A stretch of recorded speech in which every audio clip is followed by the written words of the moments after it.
Hello, everyone, and welcome back to Worlds Unwritten. My name is, as always, Jericho, and today we are going to continue our deep dive into the remastered classes of Player Core 2. Today we are diving into what was realistically my favorite class pre-master, the Oracle. Now, I've got a lot to say about this class, so we're going to jump right into it. The Oracle is a divine spontaneous caster whose key attribute is charisma, and their entire focus is on their oracular mystery and a curse. These are spellcasters who get their power not from deities who empower them, but from a concept or ideal, a truth of the universe, you could say. That is where you draw your power from, but in doing so, you open yourself up to a very potent curse that follows you around. I absolutely love this concept. It's really, really cool, and as a individual who very much loves divine spell casting conceptually above the other types of spell casting, this sort of ability where you aren't getting it from deities but from something more conceptual, I really, really love. Now, the remaster has changed a lot. There was a lot of discussion pre-remaster about how good the class actually was. Many of the curses felt sort of unbalanced with what they could do, and a lot of times how it was focused, forget the a lot of times part, how it was focused was that you would use your focus spells in order to gain benefits, and that would increase your curse. Now, your curse would provide a mixture of both penalties and bonuses to you depending on how far along you were on it. That was such a cool concept. It's one of my favorite concepts in gaming where you are trading something off for bonuses. You're taking penalties, but also gaining some more powerful effects in return. I love that ability. So let's take a look at what they've done with Oracle here. We've gotten a lot of changes to it. Your curses now act a lot differently, and we're just going to go down the list. We're going to talk about it. We're going to say what I like, what I dislike, what's been changed, and see if Oracle realistically has ended in a better spot than it was pre-master. So, the first thing I want to mention with Oracle is that they now have more spells per day. Previously, Oracle was a spontaneous caster who would have two spells of a rank they first get access to, and then three when they level up again. So at first level Oracle, you would have two first rank spells. At second level, you would get your third first rank spell. At third level, you'd get two second rank spells. This has been improved, I suppose, in that you are now getting one more per rank. So you'll start with three spell slots of any given rank and go up to four when you hit the even level. I don't think this was really necessary. And it's one of the main reasons that the class now feels a lot like just a divine sorcerer. But I really don't think there was an issue with the Oracle having two to three spells of each slot, especially at higher levels where they have a number of feats they can take that either give them slots back or cast without using slots. So it feels really weird that they made that change. It is certainly a buff, but I don't think it was a needed buff. Especially now with how Cursebound acts requiring specific actions to be done, I feel like Oracle it almost is going to have more spell slots than they know what to do with because of that. I also do want to call attention to the fact that there's a very obvious typo in the Oracle spellcasting feature where it specifically states each day you can cast up to two first rank spells. You must know them to cast them, yada yada yada, but then the actual spellcasting table has you starting with three spell slots. I'm going off of the table, and I'm assuming that is how it is meant to be done, but it's just pretty clear that they copied and pasted the Oracle spellcasting feature from the Advanced Player's Guide and only changed the page number for the Oracle spells per day table and didn't change how many you can cast per day that's written there. Just a little funny thing, but it's again one of those quality control issues that I have noted in previous classes and throughout the book where it seems very clear in certain areas that they just copied and pasted to speed things along, and whoever their quality control people are didn't catch those. Your spell repertoire is basically the same. All of your other progression and proficiencies are basically the same. There's a couple changes. First and foremost, being at 11th level, you now get Divine Access. This was previously a 4th level feat that would grant you. You choose a deity that has one of the domains that your mystery grants, and you can add up to 3 cleric spells of your choice granted by that deity to your spell repertoire. That was a neat feat. It was 4th level. I wasn't sure how frequently people took it, but now it is something you get for free up at 11th level. I don't think changing the level matters all that much, specifically because you are gaining additional spells to your repertoire as well based off of your curse chosen now, but I do like that it is built into the class now as something you get to do. At the same time, though, it feels a bit weird because it is calling upon the spells of a deity, and Oracle is very specifically a caster who does not get their power from a deity. So it feels a little bit weird that you're doing that, and I recognize it's mostly through domains, but the fact that it's calling out a deity really just kind of rubs me the wrong way for being automatically built into the class instead of being an option. I liked it more when it was a feat that you could choose to take, because at that point it very much shows your Oracle is actively looking into the deities that are related to their mystery. That is something they are choosing to do, not something that just sort of happens automatically. The other biggest change is to 17th level, the Extreme Curse feature. And that is also mainly because of how curses have changed. And so let's get into that. Let's get into the mysteries as well. So the way your curses previously worked, when you took your mystery at 1st level, it gave you a bunch of different things. You would get a specific benefit based off of your curse. You would get a cantrip granted for free. You would get a skill training. You would get your first revelation spell, being the name of your focus spells as an oracle, and it would note the related domains to your spellcasting. That was it. And then your curse, when you cast a focus spell, would gradually increase. Now, this curse would have a minor, moderate, major, and extreme value. Extreme. And each of these would be progressively more detrimental towards you in most situations, but would also provide additional benefits with them. At 17th level, when you got Extreme Curse, that then gave you the Extreme Curse option that was shared across all curses, and that was making you doomed to, but also giving you the ability that once per 10 minutes, you could re-roll an attack, skill, or perception check that you failed. That was pretty cool, and again, falls in line with that. You get a penalty, you get a buff at the same time. You get both. With the remake to the curses, instead of being listed as minor, moderate, major, extreme curse, your curse now has a direct value, a curse bound value, and this can be from 1 to up to 4. Starting at 1st level, you can only go to curse bound 1 or 2. Starting at, I believe, 11th level, you can go to curse bound 3, and then 17th level with extreme curse, you can go to curse bound 4. Now, how this changes, adding values onto them, I think is a fine choice because it allows them to do something that says, based on your curse-bound value, this effect occurs. And we'll see that with the updated curses. I think that's a smart choice. Losing the terminology makes me a little sad. It's kind of fun to say, yeah, I'm at my major curse. Instead, you're just kind of saying, yeah, I'm at curse-bound 3 now. It loses a little bit of the fun and flavor, but I don't see it as too much of a problem. So let's jump into these mysteries and take a look at them. We've got a bunch in total. I believe 8 or 9. We've got Ancestors, Battle, Bones, Cosmos, Flames, Lore, Life, Tempest. So 8 total.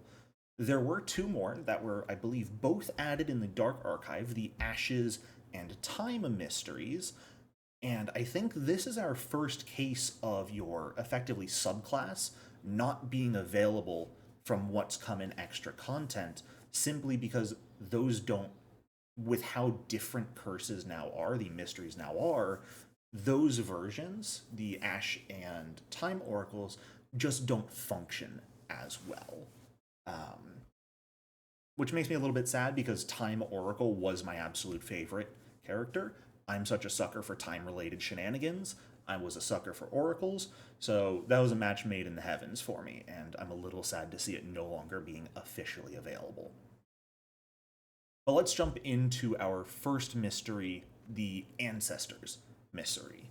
So, this is the mystery where you are effectively being hassled by the spirits of your past.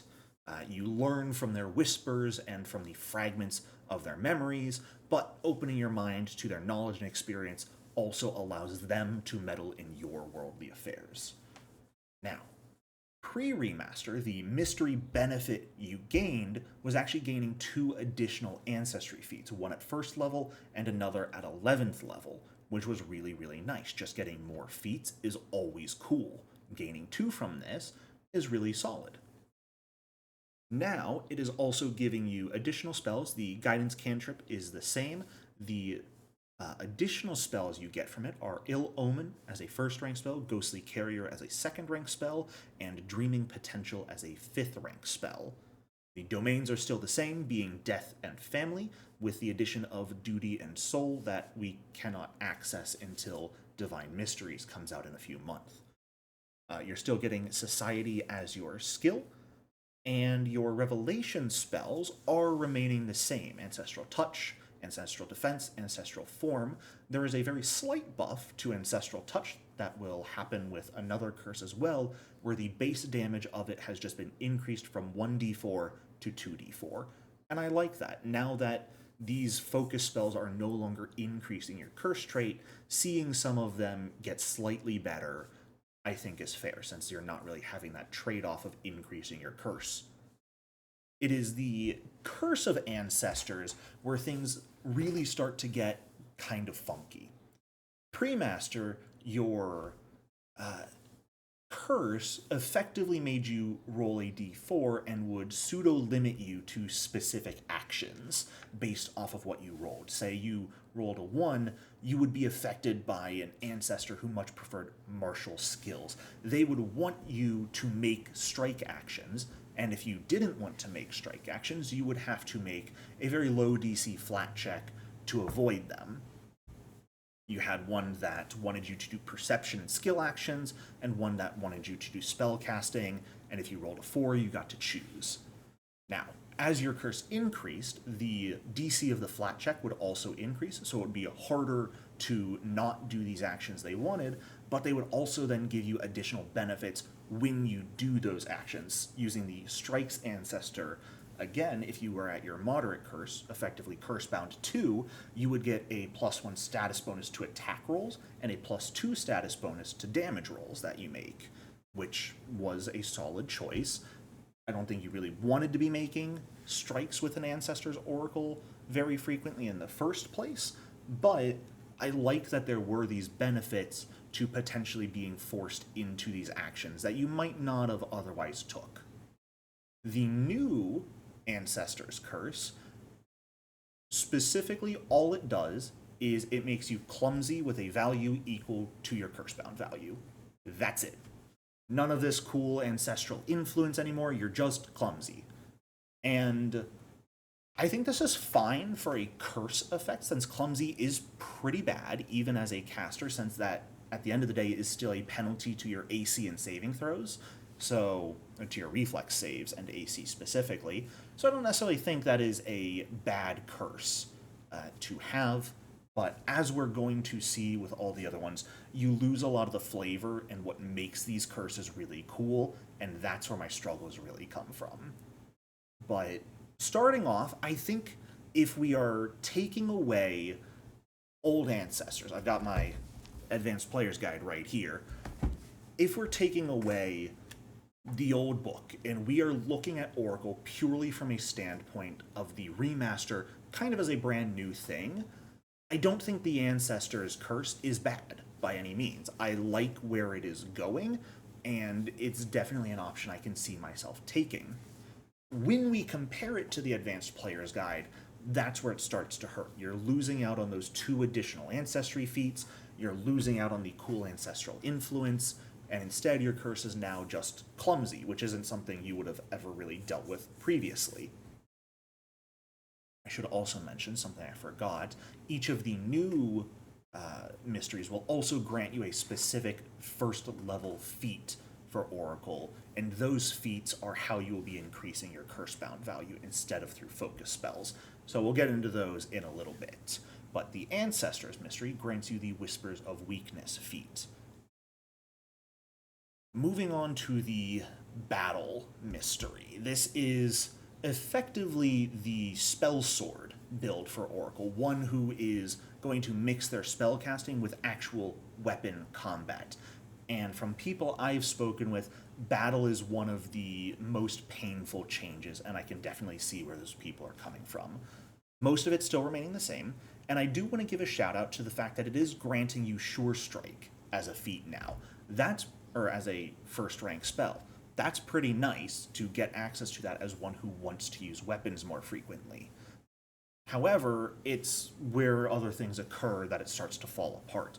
The Battle Oracle's benefit, pre-master, gave you proficiency with medium and heavy armor, as well as a specific martial weapon group, or a specific weapon group. So you could use martial weapons. If you chose swords, that would give you access to long swords, everything else, and all those will scale with your simple armor, or your light armor and simple weapon proficiencies.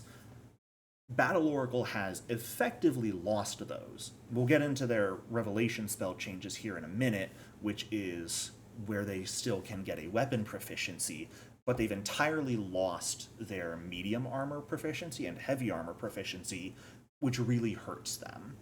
I think it's a shame they've lost those. I don't. Hot take from me, I don't necessarily think it's the worst thing in the world. You can still use things like Mystic Armor if you can get access to it easily, which is going to be a solid armor. And Oracles have always had light armor proficiency, so losing that armor, all it really does is de-incentivize strength-based builds. Dex you're still going to be pretty solid with because you can use leather and studded leather armor, and your AC will be just fine as if you were using medium armor. Won't be able to use heavy armor anymore, but I have a vendetta against heavy armor in the first place because I hate anything that reduces speed, and so I would never willingly build someone with heavy armor unless I was building a dwarf with unburdened iron, and I will never willingly build a dwarf either. So, at the end of the day, I don't think it was the worst thing losing the armor. I don't think it's the end of the world. It definitely hurts, and it takes away from one of the core things that made Battle Oracle really appealing, and I want to make sure I'm getting that said. That is a really, really tragic thing to lose, but I don't think it's the end of the world. I think Battle Oracle is still going to be relatively fine without it. Now, the way the Battle Oracle's curse works is also a bit of a tragedy.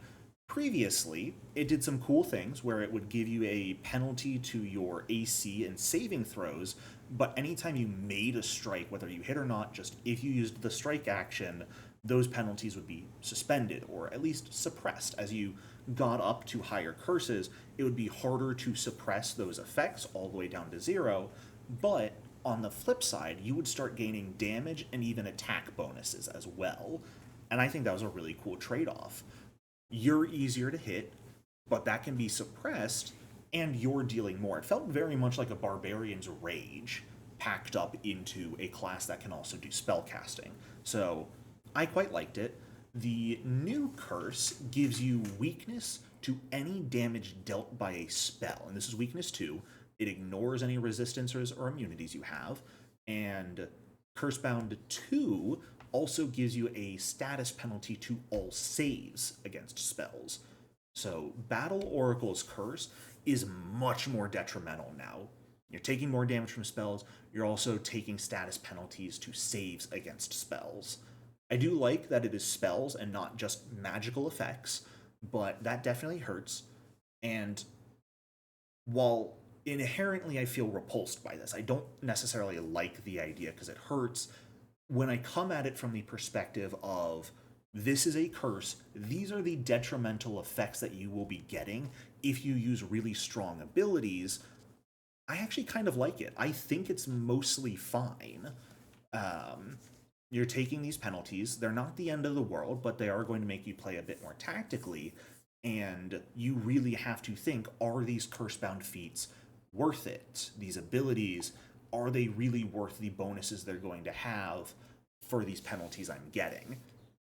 And while I like that it's giving me that thought process, I'll give a little sneak preview as we're going to get into the feats later. The vast majority of the curse-bound feats, the abilities they give, do not make these curses worth it. Most of the feats are just inherently kind of bad. And so losing those, or having to use those to get these curses, I don't think is worth it. But inherently, I don't hate the curse itself. I think the curse is mostly fine for what it is.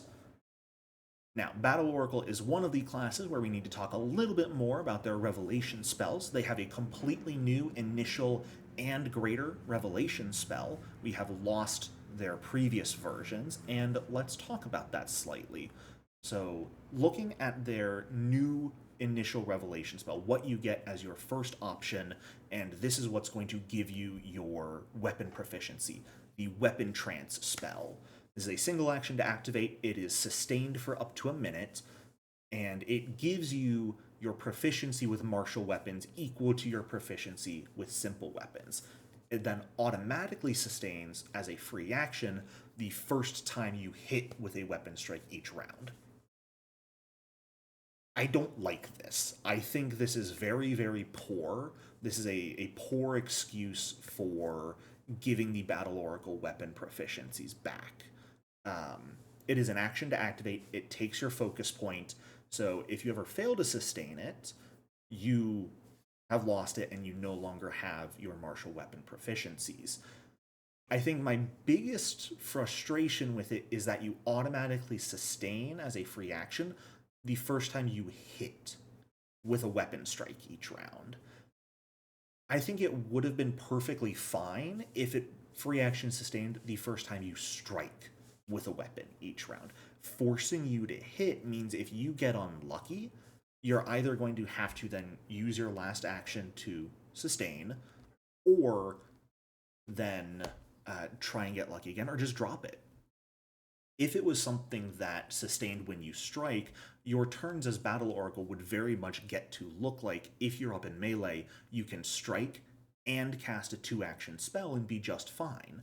With it as is, you have to strike, and if you miss, you have to determine, well, do I still go for a spell and drop it, or do I use an action to sustain it and guarantee it'll keep going, and then only have one action left to do anything? I mean, there are so many things you can do with your third action, but losing that ability to strike and cast a spell without having to worry about your weapon then becoming useless for the rest of combat, I think should be how it works. I think making it only sustain successfully when you hit makes this spell bad. If the developers really think it's too powerful, I think they could also add in a heightened version. Make it when it's heightened to 3rd or 4th rank, that is when it sustains on the first time you strike, not just the first time you hit, if they think that is too strong. And the same goes for any of you GMs out there. I would highly recommend make it so that it is just when they strike, it sustains, and if you think that's too strong, give them at least a heightened version, so that at higher levels, it will work. Battlefield Persistence as your advanced revelation spell. Oh, actually, before we get onto that, I'm sorry, let's talk about what you're losing in exchange for that new weapon trance feat. You are losing the old feature, or the old spell, if I can get what it's named real quick. I know it's in here somewhere. I'm currently looking at the rituals, would explain why I'm not seeing it. Excuse me. Previously, it was Call to Arms, which was a reaction spell you would activate when you rolled initiative. And that was kind of cool, since you would then go into your curse as you rolled initiative, but early on would have the downside of you would potentially not be able to suppress your curse turn one, and so you would go into your curse before you could do anything and take those penalties to AC and saving throw right off rip, which was a little sad. But it was a 20-foot emanation spell as a reaction that granted you and each, or sorry, not you, just each ally in the area a status bonus to their initiative and temp HP equal to the rank the spell was cast at. That was a good spell. As we're going to get into, that focus spell has been turned into a feat, and it's actually the feat Battle Oracle gets at first level to increase their curse, but overall this feels, excuse my language, sort of like an ass-backward thought process where they said, okay, we're getting rid of the mystery benefits, so they're losing their weapon proficiency. We have to find a way for them to get weapon proficiency back. Easiest way is to make that their focus spell, but their first focus spell was really kind of cool, and we liked the idea of a reaction or free action when initiative is rolled to get temp HP and a bonus to initiative, and that's what increases their curse. So let's make that a feat now, and make the focus spell what gives them weapon proficiency. Also, I'll just say this now, to those of you who know high-level Oracle feats, know that pre-master there was a 10th level feat named Oracular Warning as well, with completely different effects. We'll get into that and why it upsets me in a bit. Overall, with Battle Oracle, I can see what they were going for, and I don't hate it, but at the end of the day, it doesn't feel good going from the pre-master Battle Oracle to the new one. Also, I apologize. I said there was a difference in the major curse, or the a greater revelation spell, and didn't even talk about that. Forgive me, I may dingbat a little bit. The revelation spell greater, the new one is called Revel in Retribution, and the old one was previously called...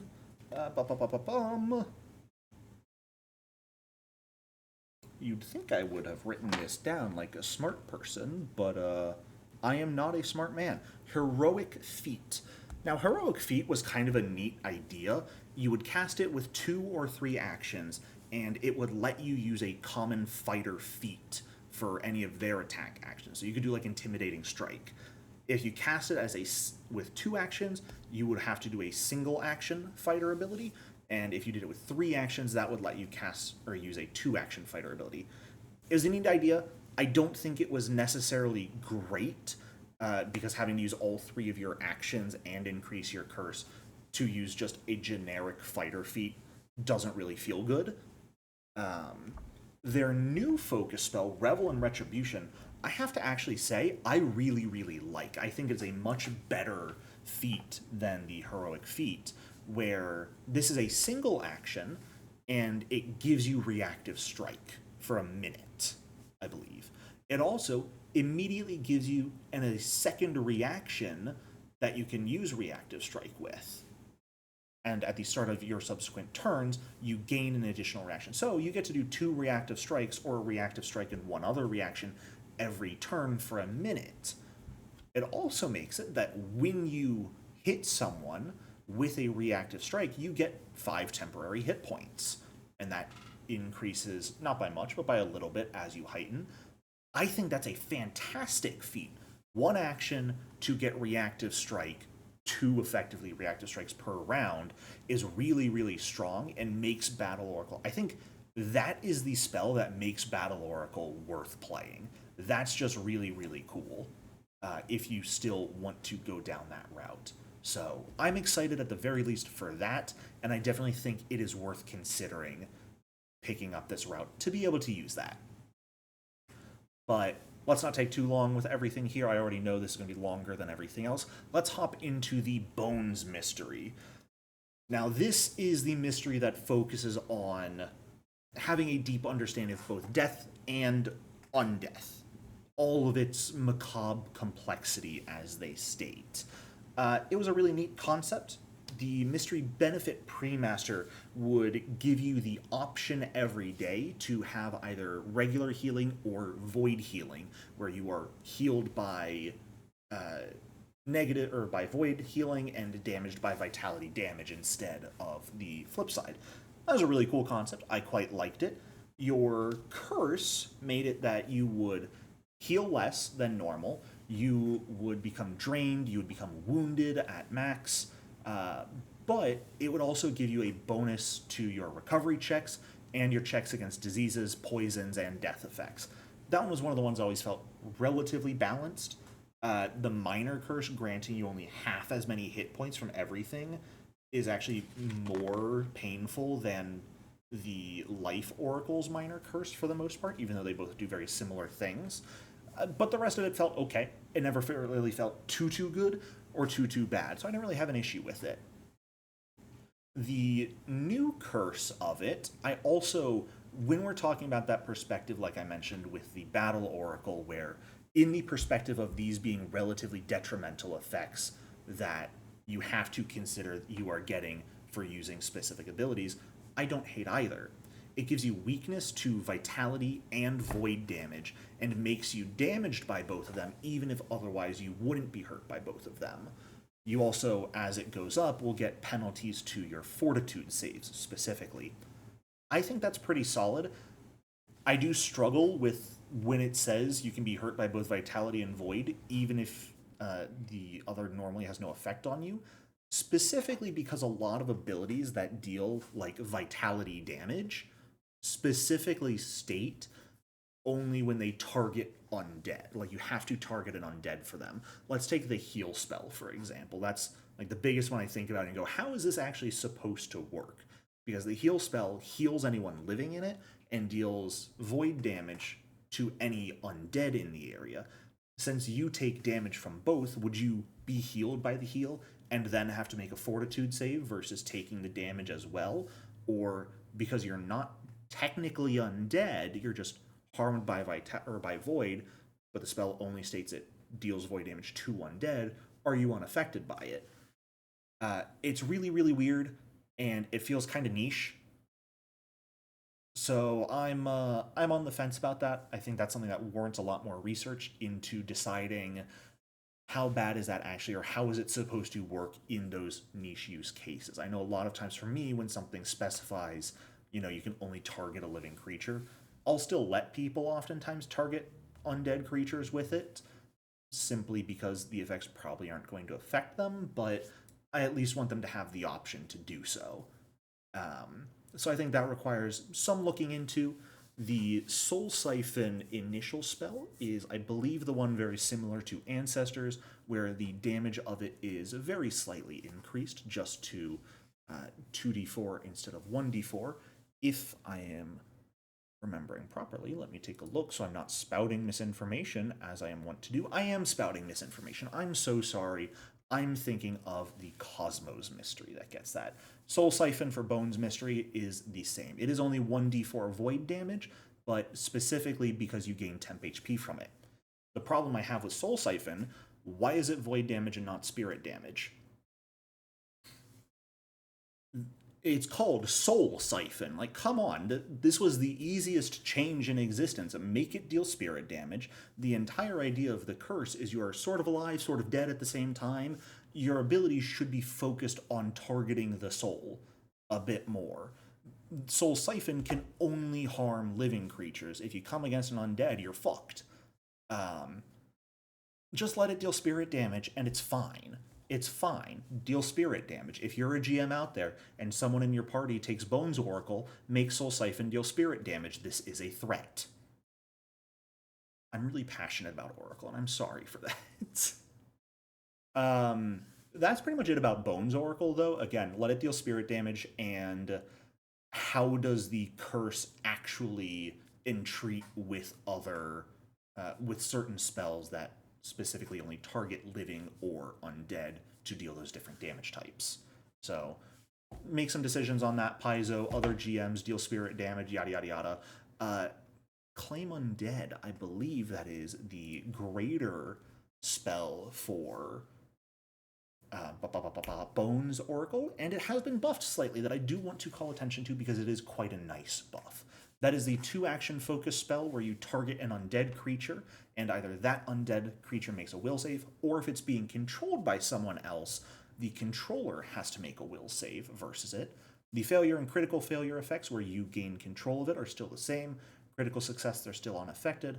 The success is where it gets a very slight change. Previously, it just stunned one, the target. Now it makes them stunned one and confused for a round, which I think is really neat because not only are they losing an action, there is a chance as well that they are going to attack not just your party. And I think that does fit for the idea that the failure is you're controlling it and it's fighting off your commands, making it very clearly struggle to fight off those commands and not just waste time, but potentially lash out at an ally of them, I think makes a lot of thematic sense, and it makes the spell just slightly better. Uh, Again, this is incapacitation, so something to be aware of, and it does target specifically undead, so something to keep in mind. I do have to ask, if I gave an enemy claim undead, would they be able to use it on a Bones Oracle? My questions, Paizo, give me answers. I demand them.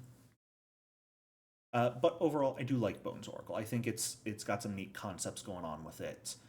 And aside from their Cursebound trait being a little weird to think about, for the most part, it's pretty good.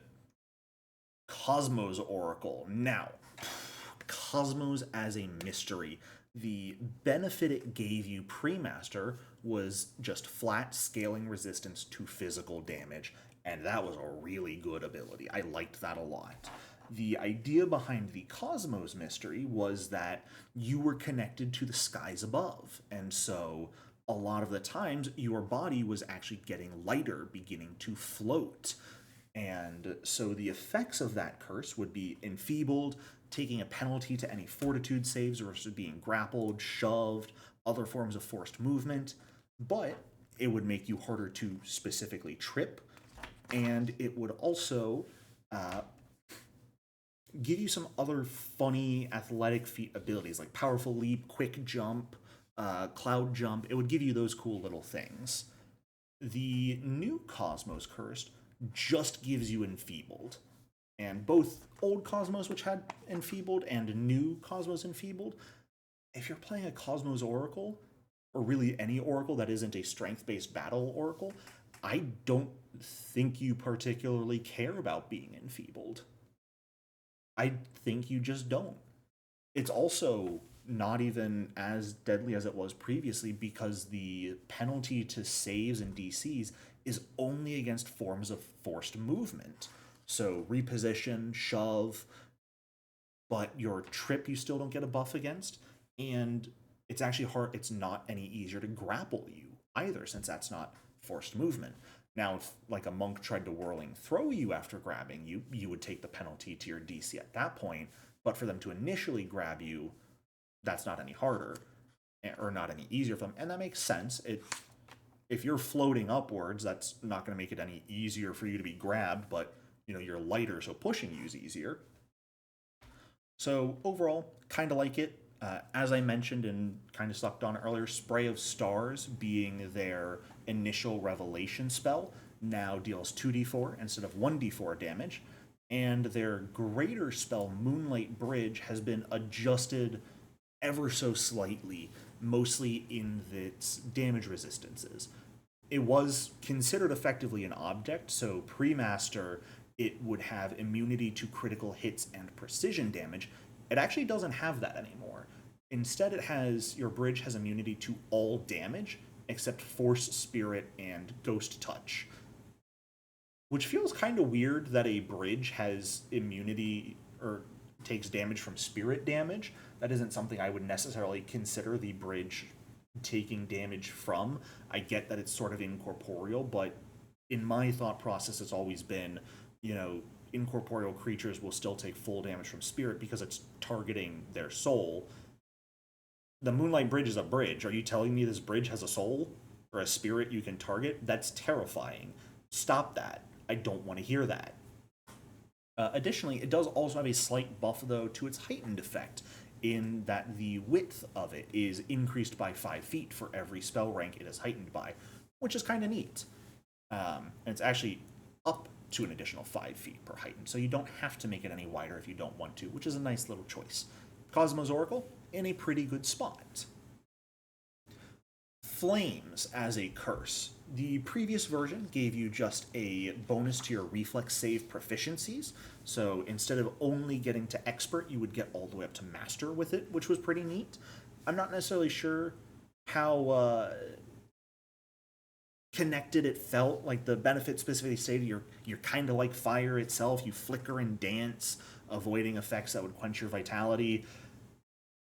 It felt like a little bit of a cop out, if I'm being honest. But I never hated it. Not having it anymore is definitely gonna suck a little bit. Your Flaming Fusillade Greater Revelation spell is only really changed in that it gives you ignition instead of Produce Flame now, which is effectively just the remastered better version of Produce Flame, so there's nothing wrong with that. And the curse has been changed entirely. Previously, it would make it much harder to perceive creatures who are further than 30 feet away from you, but in exchange, it would also create a flaming aura that dealt damage to creatures near you. As we're going to get into, this happened with Ancestors, Oracle, it really kind of happens with all of them. The previous curse effects, and this is most obvious with Flames, these previous curse effects, minor, moderate, major, have been turned into the curse-bound feats, and we're going to get into why I consider that to be a problem when we get to the feats. But just know that that is all gone, and the new curse just deals persistent fire damage equal to your curse-bound value. Now, this is an interesting little point that I want to call attention to, because I'm fairly sure it works as intended, but it's strange that the wording isn't there. When you read the feature entry for Oracular Curse, it says in there somewhere, as your curse is a direct result of divine power, you cannot mitigate, reduce, or remove the effects of your curse or any ability with the curse-bound trait by any means other than refocusing. Now, what I want to go with that, when you look at something like the Curse of Bones, the Battle Curse, the Tempest Curse, when we get to that, those grant you weaknesses to specific damage, and they specifically state that that overrides any immunity or resistance you have to such effects. The Flames Curse doesn't say anywhere in it that this persistent fire damage ignores any resistance or immunity you have to fire damage. Now, theoretically, based on how the Oracular Curse feature itself is worded, it should ignore any resistance you have, but just the fact that it doesn't say it anywhere in the curse feels a little strange to me. If you're a GM, you absolutely should make sure that they should take the damage from it, because otherwise, certain heritages, or if they don't take those, just certain magic items from like 5th to 7th level will completely negate the effects of their curse on them, and they'll never have to worry about those downsides. So that's just another little instance of strange wording I found that I think Paizo should address at some point, because just adding in taking persistent fire damage equal to your curse-bound value, in parentheses, this ignores any resistance or immunity you have to fire.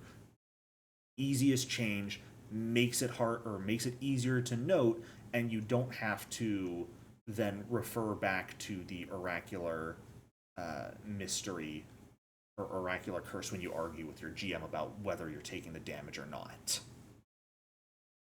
Where else am I? Let me see. That about does it for the Flames Curse, though. So we're down to 2 left. Sorry, down to 3 left. We're almost done. Life Oracle. Now, Life Oracle was one of my favorite concepts previously. It did some really cool things. Your mystery benefit was that you would gain 10 hit points plus con instead of 8 plus con as your class. So you get a little bit more hit points, 2 per level. It's effectively 2 toughness feats. So that's an additional 40 hit points at maximum level, which was important because of how their things like lifelink work and how their other curse worked. Losing that definitely hurts a little bit, but it's, again, losing most of these benefits isn't the end of the world. The curse itself would penalize the amount of hit points you recover, make it harder to recover hit points from other people, but would then buff your healing that you deal, and had probably my favorite major curse in that anytime you cast a 5th rank or higher spell, it would detonate a lower rank heal spell around you that would heal everyone except you and deal double its double its healing as damage back to you. That was conceptually one of my favorite abilities in Pathfinder. Just that was so cool to be doing that. Even if it wasn't great because the hit points you lost from it made it really hard, especially when you're focused on healing people.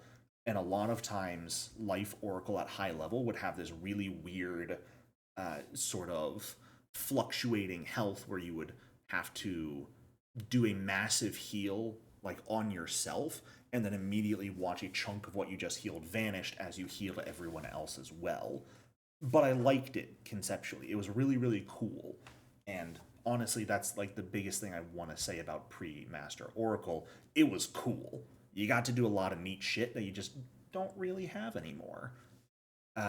The new Curse of Outpouring Life is just a penalty to the hit points you recover. And this penalty is your level times your curse bound value. I think at low levels, this is practically negligible. Like at first level, if you're curse bound 1, you heal 1 fewer hit points from everything. We're going to assume first level oracles are probably going to have somewhere in the realm of an average of 16 hit points, right?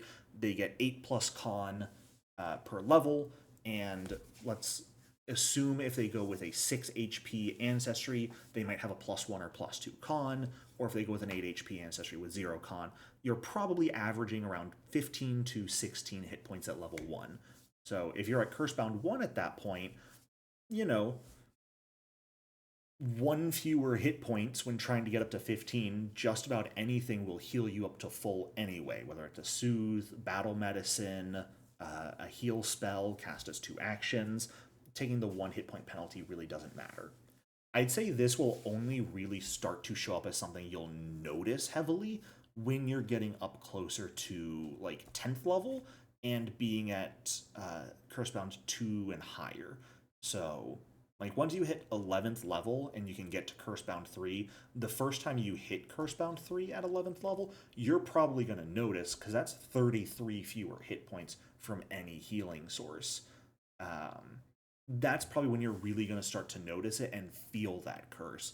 But if it's a low curse bound level and you're at low levels of play, you'll probably just kind of forget that this curse is actually doing anything to you. So it's one of the ones that I'm on the fence about, uh, simply because it feels like you're only really noticing it at higher levels and higher curse bounds compared to the low level effects being something noticeable. You could say that about the Flames curse as well.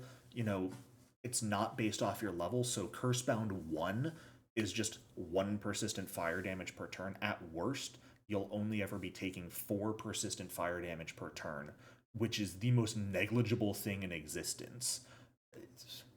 When you're at 17th level and can hit Cursebound 4, are you really going to care about taking 4 damage per turn?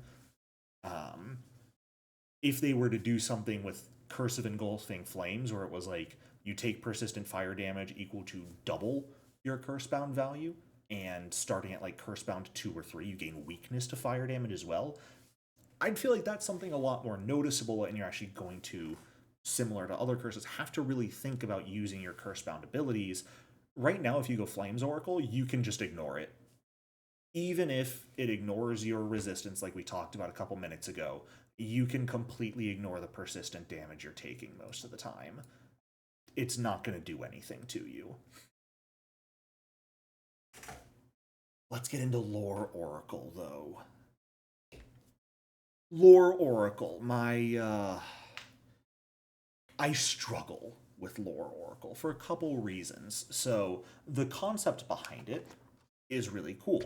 I love information, so I really like the idea that you are just absorbing as much information about the universe as possible, and that's going to penalize you. Your benefit gave you just an additional spell in your repertoire per spell rank, which wasn't a great benefit. And that you're honestly kind of getting that anyway, simply by the fact that you're getting more spells per level. So that should reflect in your repertoire of how many you know. And you're getting divine access, and each curse itself is giving additional spells as well. So the mystery benefit of Lore Oracle is kind of built into every Oracle curse, anyways, now. But the biggest changes are to the curse. The Lore Oracle's curse previously gave you a penalty to your initiative rolls and would make you off guard, but would let you make free recall knowledge checks at the start of every turn. Um, if you're going off rules as written, that's bad for you most of the time, because the way recall knowledge works, rules as written, is that as soon as you fail a recall knowledge check against a creature, you can't make them against that creature anymore. That's dumb. I don't run it that way. I will do it that when you fail a recall knowledge check, you simply cannot ask for that information anymore. So if you're looking for a creature's weaknesses, you fail a roll, you can't look for their weaknesses again, but you could check for their resistances or their other abilities, things like that. I think that's a much better way of doing it. But if you're going off of as written, previous lore curse kind of sucked at that point. And the major curse was where it really hurt. It gave you the ability to understand all languages, which is cool, but you could not speak, you could not use linguistic effects, and you could not otherwise communicate with your allies. If you cast a spell with a verbal component, you had to succeed at a DC 5 flat check or the spell is lost, and it gave you a bonus against linguistic effects. Now, if we're talking about pre-player core 1, pre-GM core, this was okay. Simply because not every spell had a verbal component in it. With the remaster, though, spells don't have components anymore, and we are looking at how spellcasting works. And as stated in Player Core itself, I read you and I quote, being unable to speak prevents spellcasting for most spellcasters. So pre-remaster, or pre-Player Core 2, but post-remaster, if you were playing a Lore Oracle, as soon as you hit Major Curse, you basically couldn't cast any spells anymore. And that was at 11th level you could hit that. And that's the worst thing ever, in my opinion. Any built-in class ability, any ability that is built into your core identity that prevents you from using your core identity is bad game design, and I don't really have a better way to say it. It's like saying if a barbarian couldn't make strikes anymore. What are you going to do? I suppose you can use like the athletics actions, you can demoralize, you can do those sorts of things, but you can't do what you are meant to do as an oracle. You can't cast anymore. And I hate to say it, that still exists with the new lore curse, and it makes me mad. Now, it is not at Cursebound 3, but the new Lore Oracle's curse makes it that you are just taking a status penalty to perception checks and will saves equal to your Cursebound value. And I actually think that's fine. It's effectively being Bon mode. And I really don't have an issue with it. I like it a little bit compared to having the penalty on initiative that would only matter when you went into additional combats in one day and being permanently off guard, which hurts against any enemy that has sneak attack. Just taking a penalty to perception checks and to will saves, I think, is just fine. But it does specifically also call out if you are Cursebound 4, you can't speak, use linguistic effects, or otherwise communicate with your allies, and you're Stupefied 1. This is doing the exact same thing as Pre-Master, where you hit a point, at this point it's 17th level, so I guess not a lot of people are really going to make it to that point necessarily compared to the majority. But if you hit Cursebound 4, it's not just a big detriment to you, it is fully preventing you from playing your class. And that is all I can really describe it as bad game design. Um, I think they could easiest change to do that, and it's something any GM should do if you're otherwise running these as is get rid of the you can't speak. Keep you can't use linguistic effects. Keep you can't communicate with your allies. You're stupefied. That's all fine.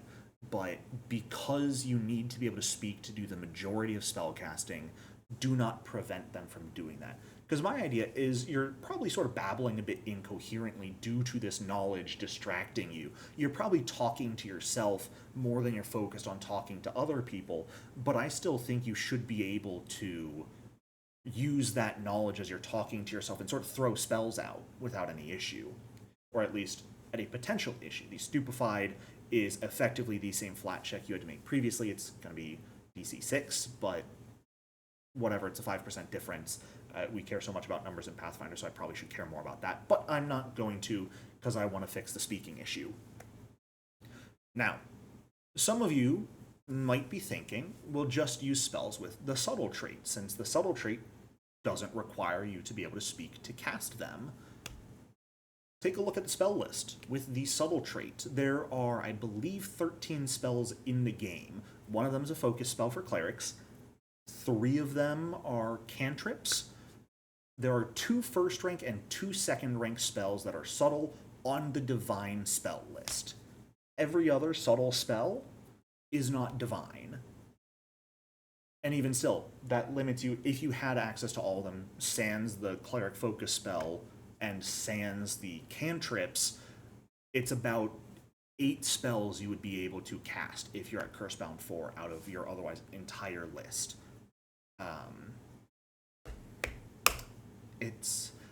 This is the first thing where I'm really sitting there and going, this is bad from a design perspective. I cannot fathom how people looked at that and thought it was a good idea to use. It seems it's so against the just concept of being able to have fun. I haven't played a lore oracle myself, but I can only imagine what it would be like to be at high level with your party, enjoying it. I hit Cursebound 4, and I suddenly can't do anything. I might as well be unconscious in that combat. I suppose I can provide flanking. I can attempt to do things like Bon Mow, demoralize. Actually, I don't even think I can Bon Mow, because I think that's linguistic. So, yeah, you basically... Hopefully I've built athletics and can do that worse than the marshals in the party. That is one of the big things that needs changing, in my opinion. It should not be there. That is not an ability that should exist, and I will absolutely be changing that for any games I run, and I wholeheartedly recommend any of you GMs do that as well. Last but not least, we've got the Tempest Oracle. Now, anyone who knows me knows that aside from time, I love storms. Storms are one of my favorite conceptual things. I always love building characters with the concept of storms. Electricity is cool, and striking people with lightning is awesome. What do you want me to say? It's cool. Now, Tempest Oracle, its mystery benefit was sort of among the worst, in my opinion. It was kind of similar to the lore Oracle and just being something that didn't really matter. It gave you the ability to effectively be unaffected in your perception checks due to inclement weather.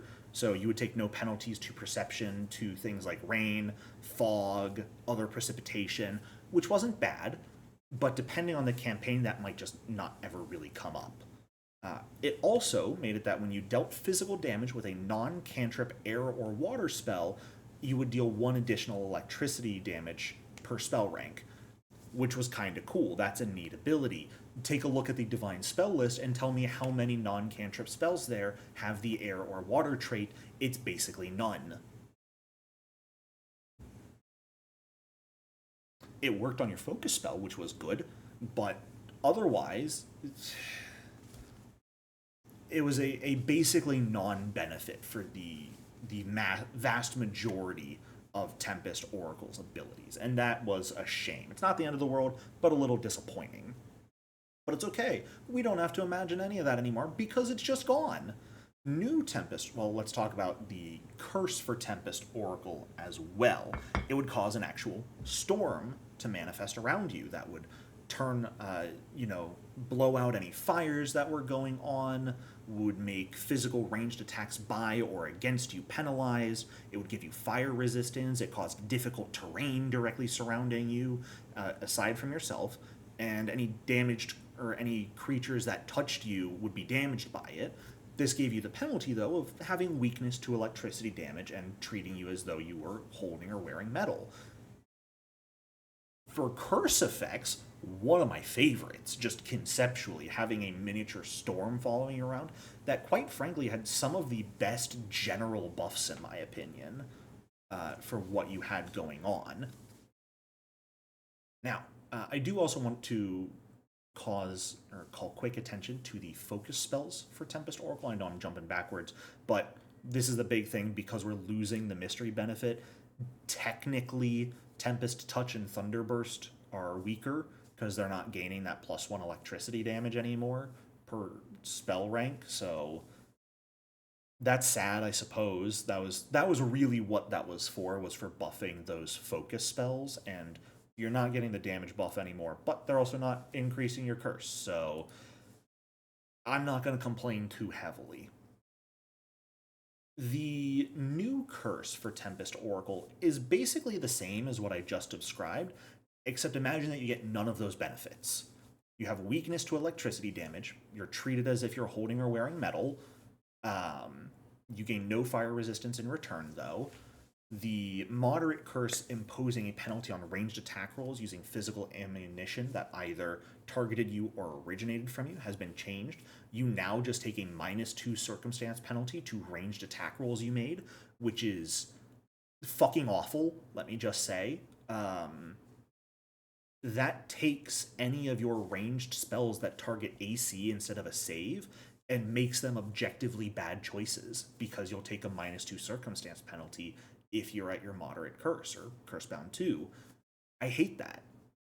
Now, if they were describing it as like, because again, when it was just physical ammunition, that made a lot of sense, being wind blowing them off course. But if I shoot something like a divine lance at someone that is a spear of energy that targets their soul, and you're going to tell me that blustering winds knock that lance off course, I'm going to call bullshit on you.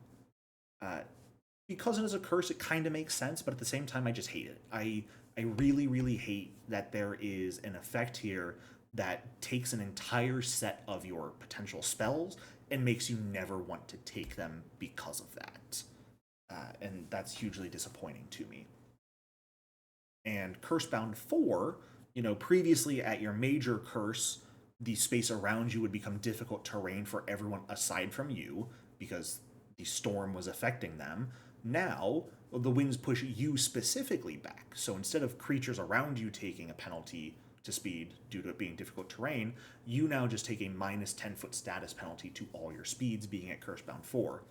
Again, I hate anything that reduces my speed, so Cursebound 4 for Tempest, I would never want to get to. It's sort of like lore as is now.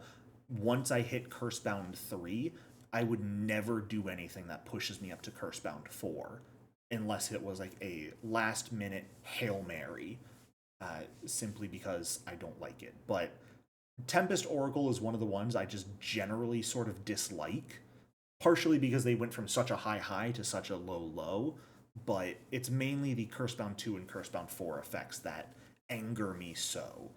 Penalizing any ranged attack roll you make and penalizing just your speed kind of pisses me off.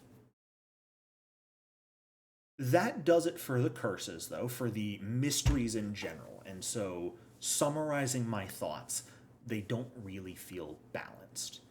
If I am ignoring my bias of pre-remaster Oracle, looking at these, most of them are actually just fine. The idea that these are the penalties you are going to have to take and deal with for really powerful abilities, most of them make sense. Flames Oracle, low level Life Oracle, Cosmos Oracle at low level, all of those feel basically negligible. They're things you're going to ignore. Ancestors Curse, Battle Curse, those are the ones that even at low levels, I'm going to be sitting there and going, I have to actually think about if it's worth it. Being clumsy, taking, weakness to just spell damage, those are things I'm really going to want to think about. And I think those are sort of the gold standard. Um, and I know I sound a little bit uh, hypocritical, I suppose, here when I'm complaining about things like Cursebound 4 for lore and Cursebound 2 for um, Tempest. But I think for me, what the difference is when I'm looking at something like Ancestors and Battle Oracle's curses, they are things that make you easier to take down, but don't impact your ability to do your own things at all. It doesn't impact my ability to cast certain spells. It doesn't impact my ability to move around the battlefield. It is simply something that is just making it easier for me to be taken down when it all comes down to brass tacks. And I think that's sort of the difference. I like the curses where I'm looking at them and going, okay, this is going to make it easier for enemies to take me down if I go into this. But looking at something instead and going, I can use this, but it's going to make me objectively worse for the rest of the fight in my ability to deal damage or support my allies, doesn't feel good. So that is where the difference lies for me, and why Lore and Tempest are probably went from two of my favorite for Tempest, at least a cool concept for Lore, and are probably at the bottom of my list now for things I would want to take in a build. So, and then when I combine or compare it to pre-master curses, the biggest thing, of course, is we lose our benefits. We lose our mystery benefit, and it definitely hurts for more than for others.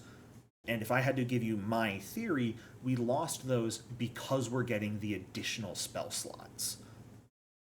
If I were to be perfectly honest, I would rather have one fewer spell slot of each rank and get the mystery benefits back on your curses. I think that would just fit the class better. Getting those unique abilities based off of what you chose right off rip is really, really cool and helps differentiate them so much. Right now, we've lost all that, and so a lot of the curses, they don't necessarily feel as unique anymore. They don't feel super duper different. They all kind of feel similar. I feel like I could pick any of them out of a hat and it wouldn't really feel different than playing any of the other ones, perhaps. Um, so, right now, Remaster Oracle is different. It's not bad per se, but it feels worse than old Oracle. I do want to give some props where it's due before we get into feats.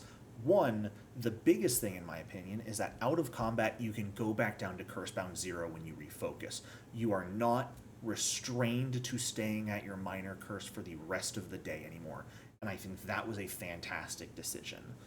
A lot of times being stuck at your minor curse then kind of hurt going into other things.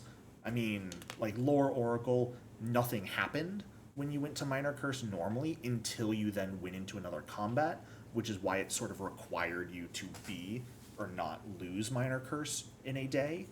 Uh, it. I am glad to see that go. I do want to give props to the class for that. I also do want to give props for making it so it isn't your focus spells solely that increase your curse anymore. It does seem like their big focus was on trying to detach your curse from your focus spells. And I think that was a generally not bad decision. I personally didn't really have an issue most of the time with your focus spells being what increased your curse. Um, Aside from just the general balance, sometimes your focus spells just didn't feel worth it to increase your curse. Other times you wanted to use them a lot more frequently, but couldn't because you were limited by the level of the curse you were able to go to. So making it specific abilities and not, I think the big issue was it was limited to a resource pool, your focus points, not limiting your ability to go up or down curse bound by that anymore. I think was a good decision, but I think they could have in some way or another been connected to your focus points for reasons we're going to get into when we go into feats here right now.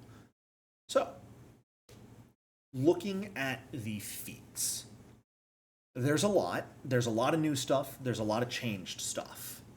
And I'm mostly going to just sort of ignore what I've been doing, which is compare what's new and changed to what was already there, because so much is changed. I'm still going to call attention to a lot of it, but I'm not going to spend as much time on it. There are a lot of feats that have the curse-bound trait now, and these are ones that when you use those abilities, they are going to increase your curse effect. So when I was reading through all of these initially, I went in with the mindset of, would it be worth it to use this ability in return for going just to curse-bound 1 on many of these curses? And there were 5 or less that I thought were actually potentially worth it. I will just come right out of the gate and say it. I think many of them aren't worth it. Some of them could have an argument for it, but the vast majority I think are bad. And what we're also going to see, and I'll sort of call them out most of the time when I see them, harkens back to what I said earlier. A lot of the pre-remaster curse effects have been turned into these feats. And let's sort of take a look at that with our first option, which is Nudge the Scales.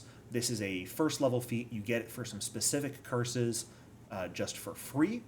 And it is a single action curse bound effect that you target a creature within 30 feet of you, whether they are living or undead, and restore hit points to them equal to 2 plus double your level. So at first level, for a single action, you can heal one creature for 4 hit points. At best, at max level, you could heal someone for 42 hit points within 30 feet for a single action. This feels kind of like my idea with Life Oracle, in just that at low levels it feels bad, at high levels it's perhaps okay. But it also gives you the ability that during daily prep you can meditate and give yourself either regular healing or void healing for the day. That sounds, a lot like the Bones Oracle mystery benefit. Huh. That's not the best example for what I was going to go for, but they took those abilities and turned them into feats you have to actually take. Nudge the Scales is one I don't like. I think the healing for it isn't really worth it, especially at low levels. Would you want to heal someone within 30 hit points for 4 hit points on a single action, no downsides, and then become Clumsy 1 for the rest of combat because of that? I wouldn't, personally, unless someone really, really needed the healing and I was a distance away and I was out of my spells. I would probably never use this. Another first level option is Foretell Harm. This is a free action once per round if your last action was to cast a non-cantrip spell that dealt damage.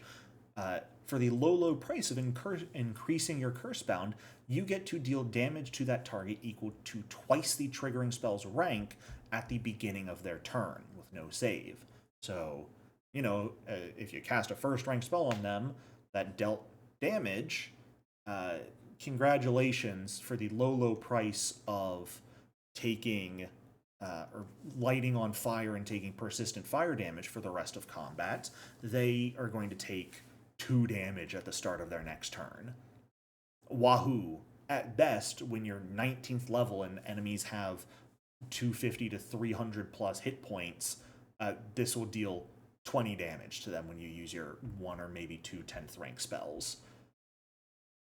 It doesn't feel good. These abilities are supposed to be really, really good benefits for the curses you're being applied. And so far, we've had one that is a single action to heal 4 hit points at level 1, and another one that is a free action to deal 2 damage to an enemy at level 1. These aren't good. These are very, very, very not good. The other 2 options, Oracular Warning. This is the Battle Oracle's Call to Arms. Previous Revelation spell, just as a curse-bound action now. It's a free action when you're about to roll initiative. Each ally within 20 feet gets a status bonus to initiative, and temp HP equal to half your level. And the higher your curse-bound value is, the higher the initiative bonus is. So they took a focus spell and just made it a feat. I talked about this slightly when I was going over Battle Oracle and what they did with your weapon proficiencies because they got rid of mystery benefits. This is one of the first level ones that I can say is okay. It may be worth it to go up a curse-bound value in order to give everyone a bonus to initiative and temp HP. That isn't necessarily the worst thing. I could see an argument for using that one. And the last first level feat is Whispers of Weakness. Now, hold on to your pants. This is just the 4th rank feat Vision of Weakness, which gave you a focus spell, Vision of Weakness. It's still curse-bound. It's still a single action. You target a creature within 60 feet, you learn its weaknesses, its lowest save modifier, and you get a +2 status bonus to your next attack roll against them.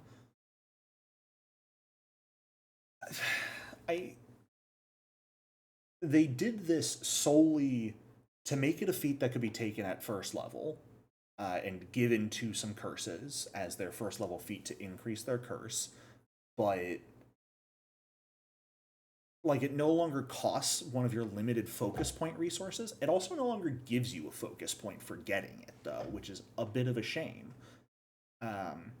I don't really have anything bad to say about it because I always liked Vision of Weakness as an option to take, and it can now be taken at first level. Anything that grants information is inherently quite powerful, and that is one of the ones that trading it off for your curse isn't necessarily the worst idea, especially if you don't have like a thaumaturge in the party who's going to be recalling knowledge, or a mastermind rogue who's going to be recalling knowledge. This one might be pretty worth it. I just don't particularly like it. Now is when we're going to start to get into my big issue, and this is at 2nd level, Meddling Futures. This is a free action curse-bound, and it's just the Ancestors Curse, pre-master. You roll a d4, it gives you either a warrior, adept, or sage, or wanderer, and if you have to use the action they want you to, and if you don't want to use that action, you have to make a DC 6 flat check, or the action is lost. This is when it's starting to get into my biggest issue with the changes they made. Pre-remaster, what would happen is your action economy would look like you using a focus spell. You would get the benefits of your focus spell, you would get the benefits of your curse, and its detriments on top of that. Now, you have to use actions for your new curse-bound feats, and I know isn't the best example because Meddling Futures is a free action, but we'll get into ones that use actions both prior to this with like Nudge the Scales and Whispers of Weakness, and there will be more later. But you have to use an action. You get the penalties and bonuses of what the curse was, and you get your new curse effect. So instead of focus spell effects and the curse effects, now you're getting old curse effects and the new curse effects for sometimes basically the same action tax. Sometimes it's a free action, sometimes it's only one action, but you're still taking an action tax for the bonuses and penalties you would normally get on top of casting a spell. And I really, really dislike that design decision. Meddling Futures feels really bad still because you might roll Warrior and your next action has to be a strike with bonuses or make a DC 6 flat check or lose the action. It also doesn't have the wording in it that Ancestors Oracle used to have, where if your next action was to cast a spell and you failed the flat check, the spell wouldn't be wasted. Now it just says the action is lost, and if we're following that sort of terminology, that means if you attempt to cast a spell and you fail the flat check, the spell slot is going to be wasted on top of the action being lost. So it's even worse for you than it was. So, Meddling Futures, it's a second level option. It is what gives you, it's another Cursebound option, and I can't say I like it.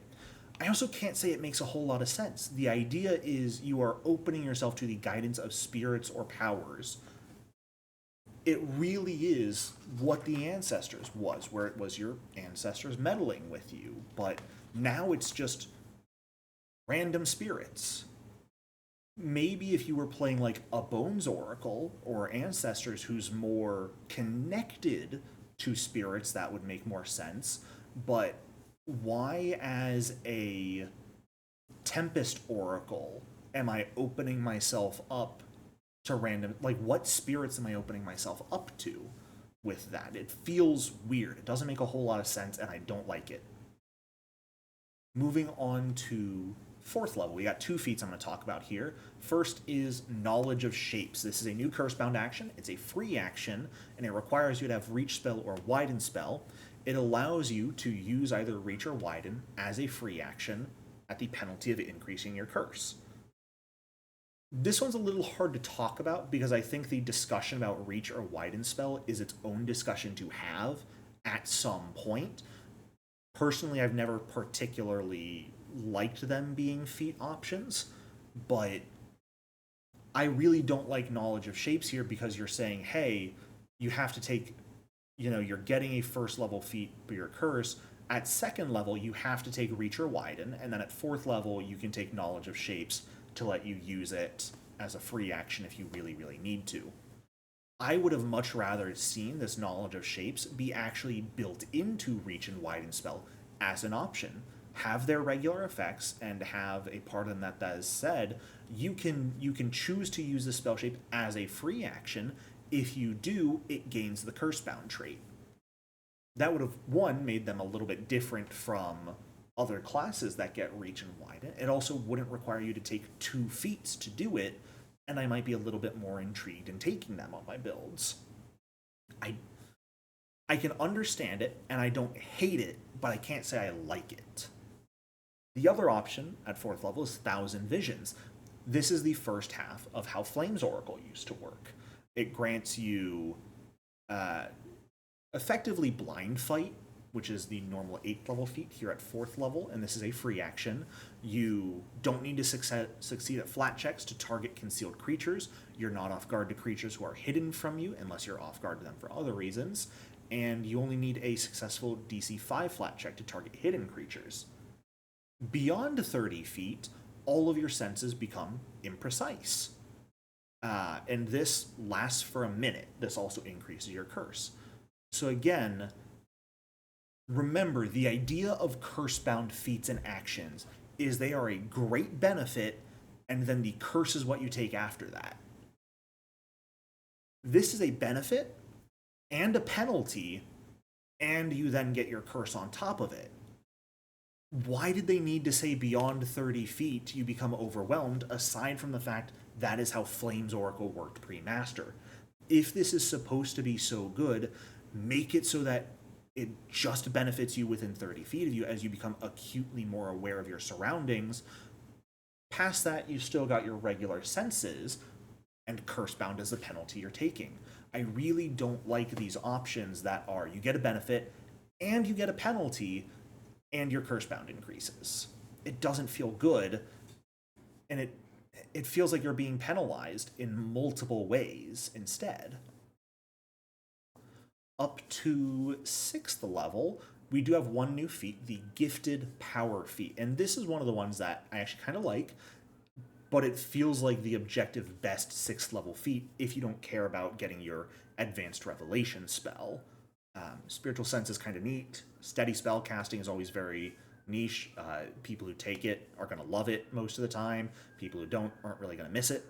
Gifted Power gives you an additional spell slot of your highest rank, which can only be used to cast one of the granted spells by your mystery, or a spell you've gained from Divine Access at 11th level, or Mysterious Repertoire if you take that feat later down the line as well. This is a cool feat. It's just an additional max rank spell slot. I would have liked this even better if we still had our 2-3 spell slot progression instead of 3-4. Now, this is, at 6th level when you take it, congratulations, you have 5 third rank spell slots. I don't think Oracle needed to be the class that got max spell slots. I really, really don't. Don't get me wrong, I like these feats, and I will probably be taking them when I build oracles in the future, but I feel like oracles have too many spells now. Especially with many of these curse-bound actions to increase your curse being actual actions, I feel like you have a glut of things to do. You've got your focus spells that no longer penalize you to use them, so I imagine we're going to start seeing them see more play. We've got the curse-bound actions, and then you've got 1.5 million spell slots. It doesn't feel well thought out, I think, is where I'm at this point in time with Oracle. It feels like they thought it out, but it doesn't feel like they thought it out very well. Does that make any sense? I hope so. But moving on to 8th level, we've got Debilitating Dichotomy. This used to be a focus spell. It did the exact same thing. It took 2 actions, it dealt mental damage to both you and an opponent of your choice with a will save. If the opponent crit failed, they'd be stunned, and if you, or no matter what, you would get a success better than what you rolled. This also scales up still. I think it's just fine. It's the exact same as what happened with Visions of Weakness, where instead of it being a focus spell now, it's just a feat. It falls very much in line with their seeming design focus on not having any of your spells affect your curse anymore. You have to willingly choose these actions to do it. I don't hate it. I don't necessarily love it, but I don't hate it. I will probably be taking Debilitating Dichotomy in Oracle builds that get to 8th level because the damage output is really, really nice for it. Knowing my luck, I'm going to end up crit failing into just a failure, and my opponents will crit succeed, so, my curse will be going up, I'll be taking damage, and my opponent will be unaffected, which hurts a lot. We also have Surging Might here, which previously was a 10th level feat. It's been reduced to 8th level, and instead of dealing alignment damage as well as Vitality or Void, now it deals Spirit, Vitality, or Void, which is pretty consistent across the board for what we've seen.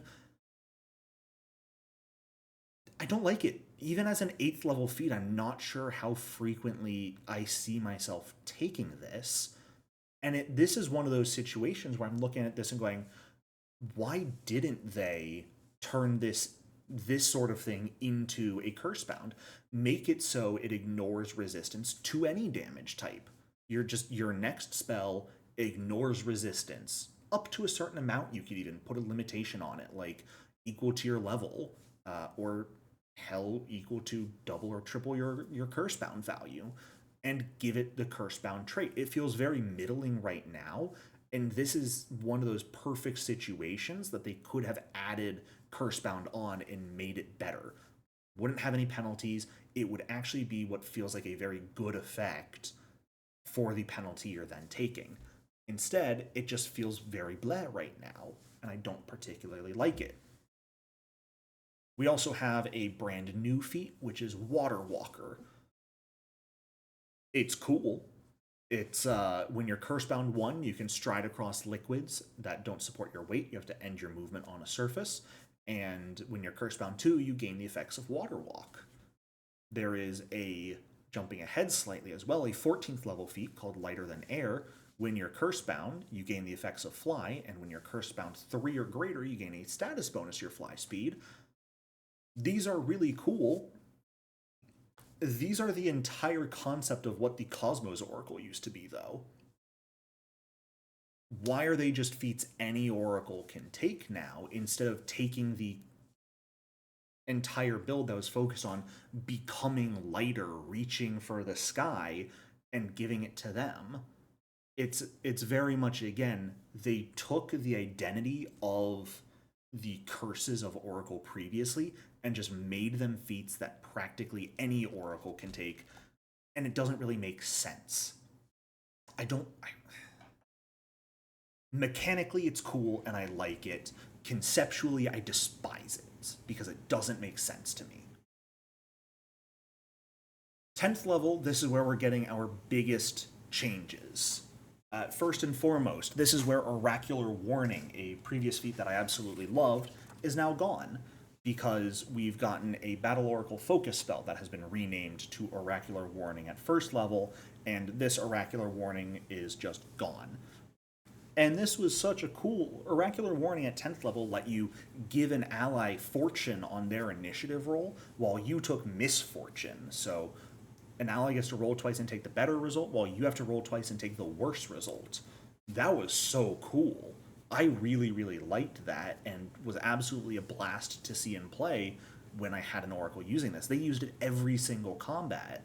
And they really liked it.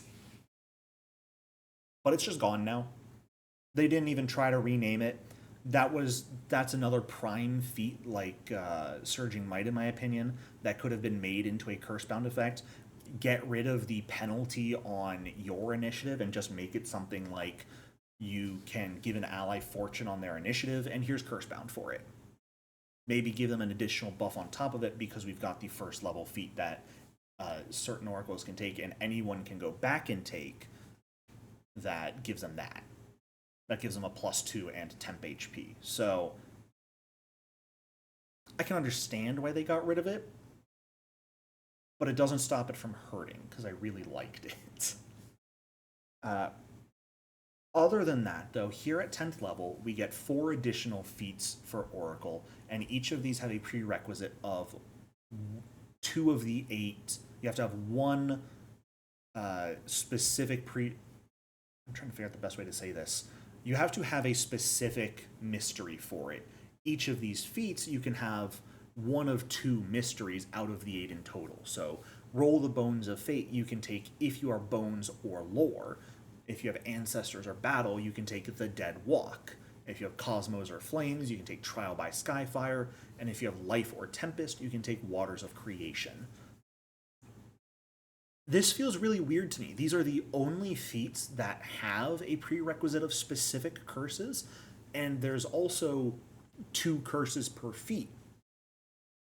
I can understand not necessarily wanting a 10th level feat per mystery, but I feel like there should have been. Some of these don't really feel like they make a lot of sense for what they do. And the biggest one is Waters of Creation. So let's just start with that. This is one that you have to be Life or Tempest. It's 2 actions, it's curse bound, and it is a 15-foot healing emanation of 5d6 hit points that scales up at 12th level and every 2 levels afterwards. And when you're curse bound 3, it pseudo gets the moderate Curse of Life Oracle that increased heal to d12s, and it increases this healing to d8s instead of d6s. For Life Oracle, it makes sense. For Tempest, it makes no sense. The only connection is that it's water, but Tempest, objectively, is sort of one of the blaster caster focuses for Oracle. They focus on dealing damage, and so giving them an ability here that is a healing ability, it doesn't jive, it doesn't connect. It feels strange, it feels broken, and I don't approve of it. I would have much rather them come up with something new instead. Let's get that bad taste on my mouth. Let's talk about Roll the Bones of Fate, because this is one I actually really like. Bones are lore, it's curse bound, and you roll a d4. It's a single action to do. If you roll a 1, you or an ally within 30 feet get fortune on their next attack or skill check. If you roll a 2, you choose a creature within 30 feet, they have to make a will save against your spell DC, and if they fail, they get misfortune on their next attack or skill check. If you roll 3, you gain the benefits of rolling both a 1 and a 2, which is really cool. And if you roll a 4, every creature within 30 feet of you has to roll twice on their next attack roll or skill check. With some weird things where if the higher number they roll is odd, then they take the lower result of what was rolled, and if the highest number is even, then they take the higher results. That can be both either really good or really bad for people. Um, but even 1, 2, 3 are all fantastic options. This is absolutely a feat and look at and go, yep, it's once per 10 minutes, which why does it need that frequency since it has curse bound? It's increasing my curse to use this. Limiting it to once per combat is both understandable and a little bit frustrating because it's going into, again, why does my ability have restrictions on it when the inherent restriction should be that I'm increasing my curse to take this? Um, Especially because if you roll a 4, you could end up giving all enemies within 30 feet of you fortune on their next attack rolls, and all allies misfortune. You can get a really bad outcome for that, and still increase your curse, but that's a risk you take. Overall, I like Roll the Bones of Fate. I don't necessarily think it needs that frequency, aside from maybe once per round at best. You shouldn't be able to spam it, but it's neat, it's cool, and I like it. It's something I will probably take when I build a Bones or Lore Oracle. I won't build a Lore Oracle as long as I'm playing with a GM who says I can't speak on Cursebound 4, but we'll burn that bridge when we get to it. The ability for Ancestors or Battle Mysteries is the Dead Walk. This really makes sense for Ancestors. It's a very loose connection to battle. You gotta kind of squint. It's battle because it's an attack on people. But it is 2 actions. It is Cursebound, and you summon ghostly warriors within 30 feet of you. Within 30 feet of. Yeah, within 30 feet of you. I almost thought it said within 30 feet of each other. And each of them attempt a strike against an adjacent enemy. This uses your spell attack modifier and doesn't have your map because these are different creatures. They each deal 4d6 spirit damage, and they can flank with one another and with you and your allies. It is really nice. It summons 2 of them. If you're Cursebound 2, you summon 3. If you're Cursebound 3, you summon 4. Nothing for if you're Cursebound 4, which is kind of funny. It also does have really weird wording where it says they make a strike using your attack modifier, then disappear, and the very next line is the warriors disappear at the start of your next turn. So that's something I think that needs to be cleared, because it's either saying they make one attack each and then are gone, but they can benefit from flanking when making those attacks, or it's saying they make those attacks, they benefit from flanking, and until the start of your next turn, they can provide flanking for your allies too. And that is a huge difference in what it's doing. That is something that absolutely, I think, needs to be clarified by Paizo on what they intend here. I imagine they're intending it to be able to provide flanking as well, but the wording is ambiguous and strange enough that it contradicts itself. It's a paradox feat, but I like it. I think Battle should have something else because I think it's a bit of a loose connection that Battle Oracles can take this. It's sort of like Tempest for me. It's a connection in name only.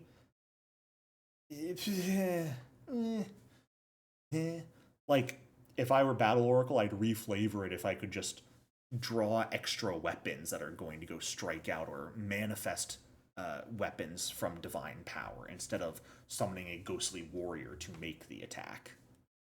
If I'm an Ancestors Oracle, I'm absolutely flavoring those people to look like my ancestors. Fantastic way if you're playing a typical orphan character to summon your parents back to fight by your side. Oh, that's a fun idea. And lastly, for 10th level, we have Trial by Skyfire. This is a single action for Cosmos or Flames. Again, this is connected to Flames Mystery, only loosely connected to Cosmos Mystery. And I hate it. I really dislike this feat. This is the other aspect of the previous Flames Oracle. This makes it so that you use a single action, and in a 10-foot emanation centered on you, it'll deal 2d6 fire damage to all creatures at the end of each of your turns with a basic reflex save. You cannot exclude yourself from this emanation, so you take the damage. You can't dismiss it, but you can suppress it with a sustain action, which is the exact wording that appears in Pre-Master's Flames Oracle version of this. If it's suppressed, and it's also suppressed if you fall unconscious, and if you become Cursebound 3 or 4 at any time during it, the emanation increases to 15 feet and the damage to 4d6. I don't like this. I really, really, really don't like this. It's damage. It's an AoE damage, but it is on all creatures. So it's yourself and your allies on top of any enemies you manage to get in the area. You're also, because of this, Flames Oracle is one that is probably like mid-range to semi-melee. I believe their initial revelation spell is a melee spell as is. But this doesn't feel nearly as good. And again, it's mainly because it is an ability that it's increasing your curse, but it's also damaging you. You're taking 2d6 or potentially even 4d6 damage per turn. And if we're going off of the oracular curse wording, that you cannot mitigate, reduce, or remove the effects of your curse in any way or any ability with the Cursebound trait, you could thus argue that if you have fire resistance, you won't benefit from it against that damage. So, congratulations, take 2 to 4d6 damage at the end of each of your turns on top of your persistent fire damage that you're now taking if you weren't already because of the Cursebound. Potentially damage your allies as well, depending on the positioning, for the shot of dealing damage to enemies as well. It's absolutely, out of these 4 10th level options, the worst, and I don't think I would ever willingly take it, and very, very rarely would I ever willingly use it. So I think objectively Trial by Skyfire is not a good choice to take. But perhaps you Flames Oracles out there will find it and think is a lot of fun, because it is cool conceptually. I'll give you that much. The idea behind it is neat. I like the flavor. And maybe you'll go crazy with it. Find yourself in parties who don't care about collateral damage and you're golden. But let's move on to 12th level. We do have a brand new feat here called Epiphany at the Crossroads. What a great name for a feat. This is a free action when your turn begins. If you are unconscious and have the dying condition, you gain the effects of augury, you lose the dying condition, regain a number of hit points equal to twice your level, and stand. All as a free action. No penalties. Why does this not have the Cursebound trait? These are some really strong buffs for what they give you. You know, it's healing, you stand, and you even get an augury, all as a free action when you're unconscious. Why is this not Cursebound? Why does this not increase your curse to sort of tap into that power? I really like it. I don't necessarily think it needs to increase your curse. What I'm really trying to focus on that idea that if it's supposed to be really strong abilities that have the trade-off of increasing your curse, why does this not increase your curse? Hell, get rid of the once per day frequency, because you're still going to become wounded when you use it, and have it increase your curse. That's going to make it a really interesting risk-reward option, because the healing isn't necessarily anything amazing. At 12th level, you're going to get 24 hit points back when you stand up, but you're going to be wounded, which is going to persist for the rest of the fight again. If you go down, you can use it again, you're wounded 2, and your Cursebound value is going up. I think it's perfectly fine that this one could get a very slight buff of the frequency being changed and give it the Cursebound trait again. That really then would feel like, I think, what they were going for with Cursebound. As is, I think, unless you care about your domain spells and take domain fluency, or your greater revelation spell and take that here, Epiphany is absolutely the objective best choice at 12th level. Very similar to how we have sort of an objective best choice at 6th level. This is what the vast majority of builds, I think, are going to take if they don't care about their revelation spells, or their greater revelation spell, now at least. At 14th level, I do appreciate that Forestall Curse has been made a free action instead of a single action ability. It just makes it that the next time you use your Cursebound ability, your Cursebound value doesn't increase. It's the exact same, but it is free action, and it makes sense. We mentioned Lighter Than Air earlier. When you're Cursebound, you gain the effects of Fly now. It does have the prerequisite of Water Walker. It's a cool idea. It should have the prerequisite of the Cosmos Mystery, though, because it doesn't make sense that anyone else could take it. Revelation's focus is new. This is when you refocus, you regain all of your focus points instead of one. You effectively had that with the Extreme Curse ability at 17th level previously, where in the pre-master at 17th level with Extreme Curse, if you had spent at least 3 focus points before you refocused, you would regain 3 focus points instead of 1. Again, focusing has been changed with the remaster so that you can refocus however many times you want in a row. This is effectively a 14th level feat that lets you save up to 20 minutes outside of a fight. Why? Because I actually, you know what? Let me check something here. Your Cursebound value goes down when you refocus. Does it go all the way down? No.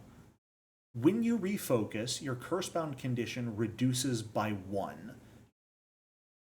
Why does this feat not restore all of your focus points and reduce your Cursebound by an equivalent amount to the number of focus points restored? Because I'm still going to want to refocus more than once if I'm at anything higher than Cursebound 1. Why the fuck would I take this? That's nonsensical. That is... Who came up with that? Oh my goodness. Who wrote that ability? What are they doing? What were they smoking? Oh boy. So, don't take that feat. If you are a... Oh, sorry. Let me actually just check some slight wording again. Yeah. No, it is each time you refocus, you only lower Cursebound by 1. Revelation's focus lets you gain more focus points back on a refocus, but does nothing to further reduce your Cursebound value. So if you're Cursebound 2 or higher, and you were down, like if you were Cursebound 2 and you were at 2 focus points out, you would still refocus twice to get that back down to 0. If you're a GM, change Revelation's focus to lower Cursebound even further as well. Either make it you drop Cursebound to 0, or make it that your Cursebound drops by the same number of focus points you regain. That is an awful decision. Who wrote that? I just caught that. Oh boy. Yeah. Don't take that. Take like Forestall Curse instead. Mysterious Repertoire exists, which I think is kind of useless now. It lets you add 1 spell of your choice that's not on the Divine Spell list to your repertoire. So unless there's a spell you really, really care about in a different tradition, you have to be willing to use a 14th level feat to get that feat, or to get that spell. And I personally don't think it's worth it. Maybe you do, though, so far be it from me to tell you. At 16th level, Diverse Mystery. This is when we're starting to get into something a little bit weird, and it's going to show up in 16th, 18th, and 20th level. Up until now, we have seen Cursebound only on actions instead of on spells. It very much seemed like they were trying to get away from the concept of your spells imparting Cursebound, and you have to specifically use actions that are going to give it. Diverse Mystery gives you a spell, an initial or advanced revelation spell from a different mystery, and it imparts the Cursebound trait onto that spell. When you cast it, you gain the Cursebound 1 effects of that spell's mystery, in addition to your normal curse effects. It feels really weird that they went so long tearing Cursebound away from your focus spells and any other spells, and it feels like with Diverse Mystery they didn't really know how to change it, and so they just went, Well, fine, you can take a different initial or advanced spell, but it's going to increase your curse, and we have to give you a way to get that mystery's curse as well for it. It feels bad. I don't think I can take a look at diverse mystery and like it at the moment. Again, it's diverse mystery.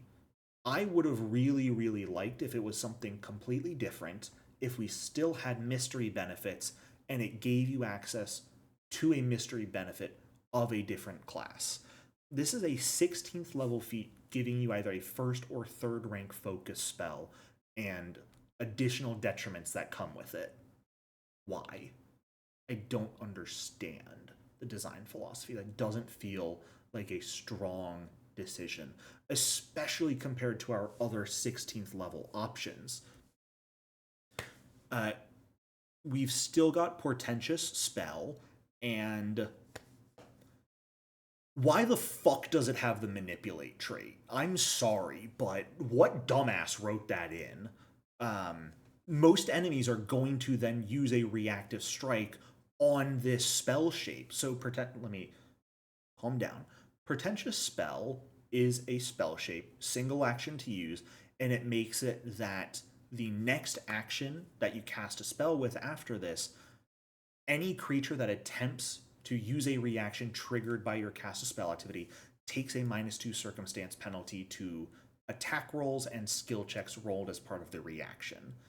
Additionally, it makes it that if your spell includes a spell attack or requires a save, creatures you hit or that fail their save are fascinated by you until the start of your next turn.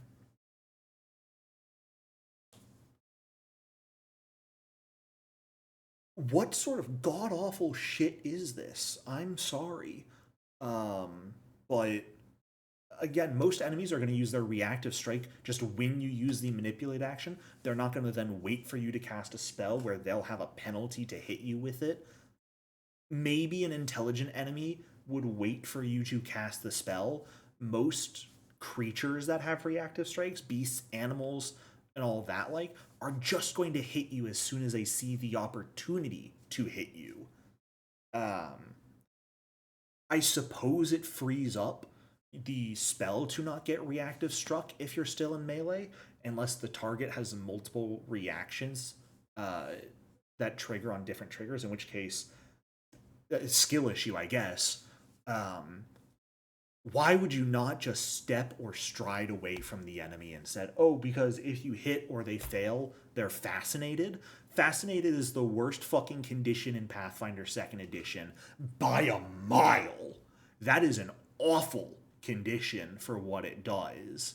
And so a 16th level spell shape to add that on and make a -2 circumstance penalty to an attack taken against you. This is the worst feat Oracle has access to, bar none. Never let me see you taking it. I will kill your character. That is a threat. So let's cleanse our palate with our new 16th level feat, Conduit of Void and Vitality. This is a cool one. I don't think you ever use it, but it's cool. You have to have heal or harm as a signature spell. You have to have a spell slot with which you cast it. This is a 2-action ability, and when you use it, you cast a 3-action version of the spell, using your spell slot, of course. And if it restores hit points to one or more creatures, then one creature healed by this spell regains an additional number of hit points equal to a d8 times your curse bound value. And if it damages one or more creatures, then one creature harmed by the spell takes additional damage equal to 1d8 times your curse bound value. I'm just going to use a 2-action heal on someone if I want to give them that bonus healing. The bonus damage is meh. Um, it, the only reason I can really see mostly taking this is for you to be able to cast a 3-action heal or harm as 2 actions and have 1 action left with which to do something else. This also has the prerequisite of any Oracle mystery, which is the most brain dead prerequisite I've ever seen, and I know we've seen similar things to that in other classes before.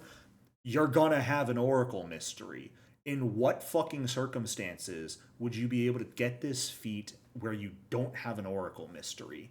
My brain doesn't compute that sort of shit. Why even put that there? Um, like if the GM has pulled some shenanigans and you've lost your mystery for a period of time, if that's the case, you shouldn't be able to cast spells though, because it is from your mystery that you draw your divine power. Going off on a tangent, the prerequisite is dumb. The feat itself, the additional healing and potentially damaging, I suppose is okay, but I can really, you're gonna use this ability to do a 3-action heal as a 2-action heal. That is the vast majority of circumstances you're going to find yourself using this in. And sadly, it's the best 16th level feat choice for Oracle. What a goddamn tragedy. It's honestly a bit of a shame. Like, it's not bad. I'm talking shit, and it really isn't. It's neat. It is a good idea to have. It's a nice option to have in your back pocket. It's sort of taking what Moderate and Major Curse for Life Oracle did previously and combining them into here. Once more, we're getting into that sort of shit. But it's okay as is.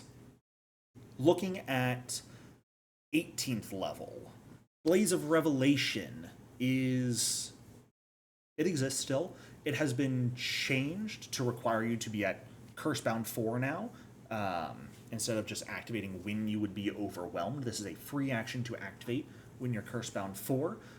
Otherwise, it still sort of remains the same. It lets you, for a minute, cast focus spells, one spell on each turn without using a focus point, and then at the end you have to make a Fortitude save versus being drained. Why? This requires you to be at a curse, but then buffs your revelation spells. When pre-master, your revelation spells are what increased your cursebound condition, it made sense.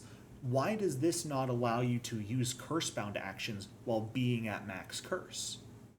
That's theoretically what it should read, because while your revelation spells come from your mystery, they are not connected to your curse anymore. There is a divide between them where your focus spells don't have the cursebound trait. So while this is good, don't get me wrong, it's a good ability. It's a nonsensical ability. For their own design decisions and philosophy here, it doesn't make sense that that's how it works. It's a bit strange. And Divine Effusion is your other choice, and that's just a good option. Just twice per day you can cast a spell after you've run out of spell slots of the appropriate rank. They have to be different ranks. Congratulations, you can cast an additional 10th and 9th rank spells, basically, every day. I suppose at 18th level, it's an additional 9th and 8th rank spells, but again, this sort of falls into what we got into with some of the earlier abilities like Gifted Power and whatnot, where you've already got so much, and on top of Oracle being turned into a 3/4 spell slot caster, this feels excessive. It's a glut of power, and I would like it even more almost if you were you were still a 2/3 Oracle caster, because it would feel that much more impactful. Now this just feels like, it really does feel kind of just like a sorcerer. But 20th level, our final abilities, our capstones. Mystery Conduit, free action, curse-bound spell shape, the only one of its kind. It's been reworded. You can cast a 5th rank or lower spell with no duration without using a spell slot at the expense of increasing your curse.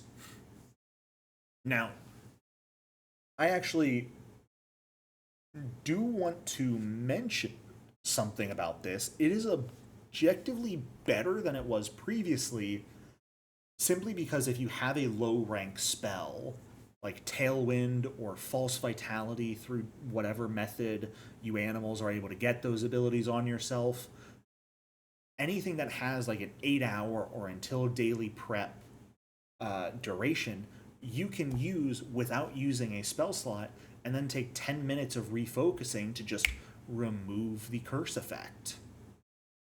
And so it's effectively like carrying an infinite number of wands and scrolls of those spells, because as long as you guys aren't on any time crunch, you can just use them and get rid of the curse effect without worrying about it.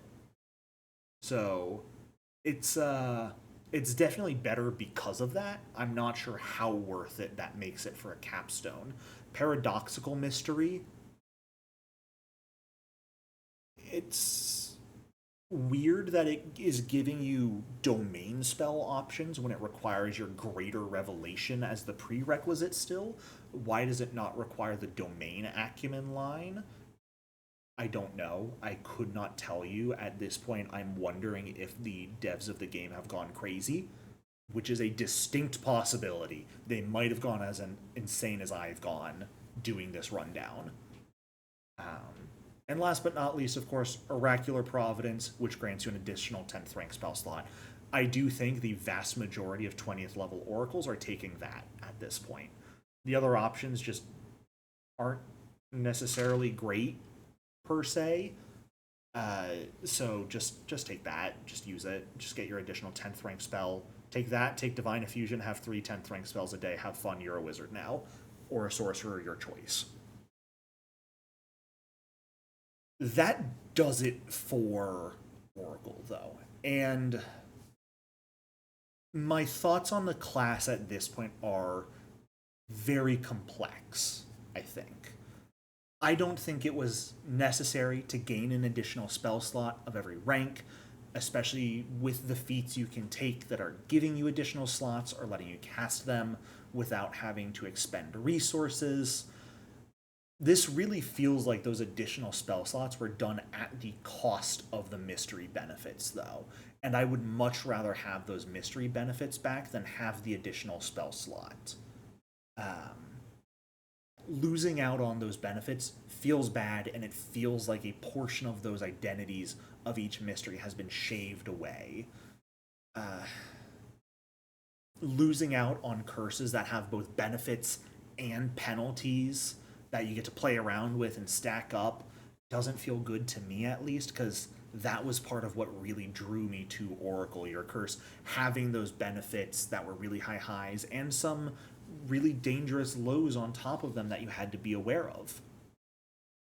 But on the flip side, I do like the idea of what they were going with, making it so your curse really is truly detrimental to you, and that's it.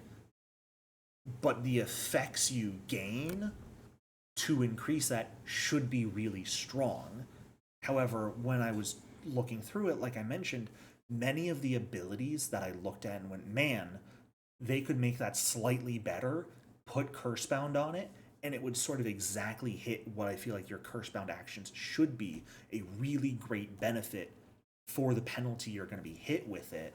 And instead, most of the Cursebound feats feel like they aren't super powerful. They feel sort of like on par for what they do with other classes' abilities, and yet the detriments you're gaining from them make them objectively not as good to use.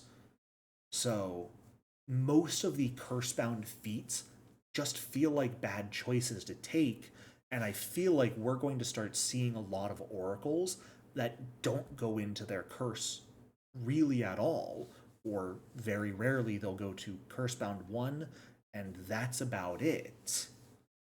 Uh, and because of that, it feels like Oracle is sort of losing its identity.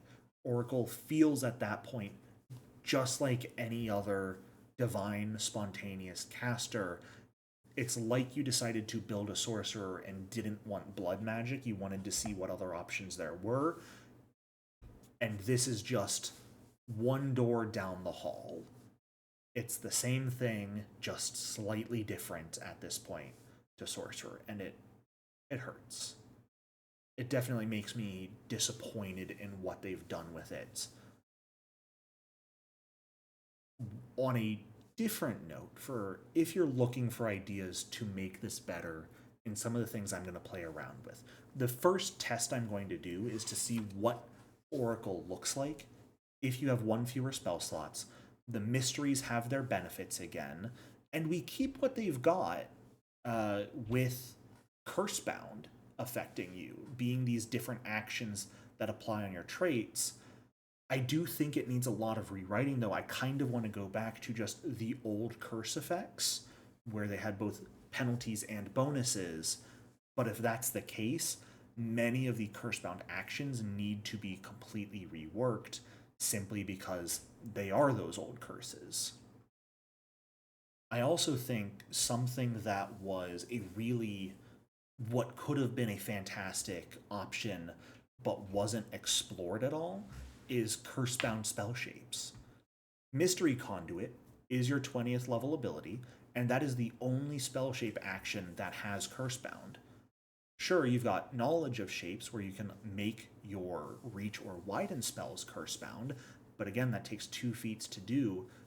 I would have loved to see a variety of different ways you can adjust your spells, either as spell shapes or even things like Psychic Amps, where it is a buff to the spell that you do sort of as part of casting it, but at the consequence of gaining Cursebound. That would have made it optional if you want to go up to your curse for those additional benefits, but you can still cast those spells without it. Make it focus on your revelation spells, since those are what's most connected to your mystery, and give the option. And I think that really, if that can be taken a look at, if you can manage to do something like that, Oracle will go back to a class that it has a lot going for it and has a really unique identity and place in the class roster. For now, though, I feel like aside from a few test builds, I'm not particularly interested in building any oracles. Maybe I would have fun building a high-level oracle, but I know I'm going to sit there the entire time and wonder why I'm not just building a sorcerer or something else similar.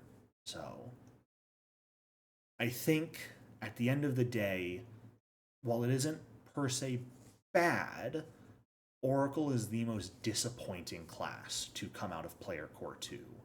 And there's a lot of reasons that lead into that. But that is going to do it for my discussion here today. If you've managed to stick with it this long, I appreciate you. I really, really do. Thank you so much for listening. I hope you enjoyed. Leave a like, subscribe to the channel if you're interested. I would really like, for this one especially, if no other video, for you guys to leave comments, say your own opinions. If you really like where Oracle's at right now, please let me know, and let me know why. If you would change things, let me know what you would change and how you would change it if you would. I would really love to get the ideas that are rolling around in your guys' brains and see if perhaps together we can figure out a way to make Oracle just a little bit more fun. So, that is going to be it for today. Thank you all so much. I do so hope you've enjoyed, and I'll see you all next time. Bye.